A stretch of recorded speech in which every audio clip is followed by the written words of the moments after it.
L'association Louis Carlesimo fête ses 35 ans. Ça vous évoque quoi? Ça m'évoque d'abord la longévité. 35 ans, il y a peu de choses dans notre vie quotidienne qui n'aient pas changé en 35 ans. Et d'avoir les choses qui durent 35 ans avec le même objectif, qui est servi, et qui perdure et qui se développe, chapeau. Le problème des associations, c'est d'être crédible et de se dire c'est vrai, je veux donner parce que je pense que les gens ont bien envie de donner, mais ils ne savent pas où ça va.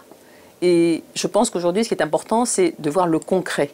Et de toute façon, tout ce que fait Honoré, tout ce que fait cette association depuis 35 ans, c'est vraiment du concret. Je dirais, ça se voit, voilà, je veux dire, c'est tellement évident que voilà, on ne peut pas ne pas dire ben voilà, je ne peux pas ne pas aider cette association. Ça m'évoque juste que Honoré a donné déjà 35 ans de sa vie pour amener du bonheur à des enfants qui malheureusement ont eu une maladie, voire plusieurs pour certains.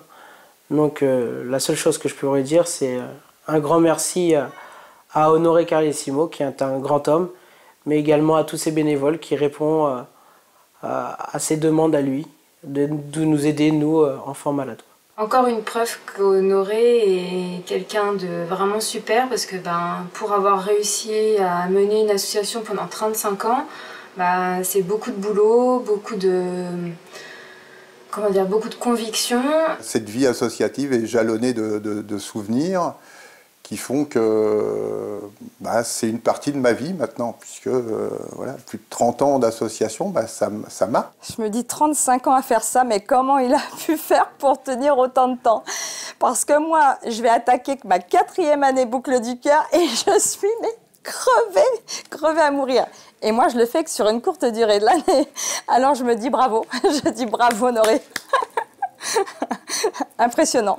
Honoré, bravo pour tout ce que tu fais, félicitations vraiment, parce que, écoute, je sais que tu as un âge avancé, mais tu organises vraiment des super trucs avec les enfants. Moi, je travaille avec des associations qui ont des moyens, des budgets, et qui font pas la moitié de ce que toi, tu peux faire, avec l'envie que tu y mets, avec le cœur que tu peux y mettre, et franchement, tout ça, merci pour tout ce que tu fais, merci même pour moi personnellement, parce que j'ai vraiment passé de super moments avec toi, et merci, bravo, et je t'embrasse. Ça m'évoque à titre personnel, et là c'est dommage que ma sœur soit pas là parce qu'elle en aurait mieux parlé que moi parce qu'elle était plus petite.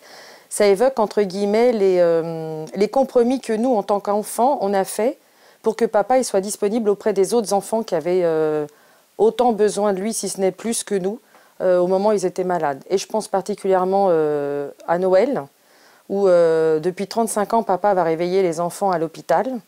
Et bon, ma sœur qui aujourd'hui a 40 ans, mais à l'époque elle devait avoir 5-6 ans. Et elle ne comprenait pas pourquoi nous, le matin, quand on se réveillait, il n'y avait pas papa avec nous pour ouvrir les cadeaux au pied du sapin.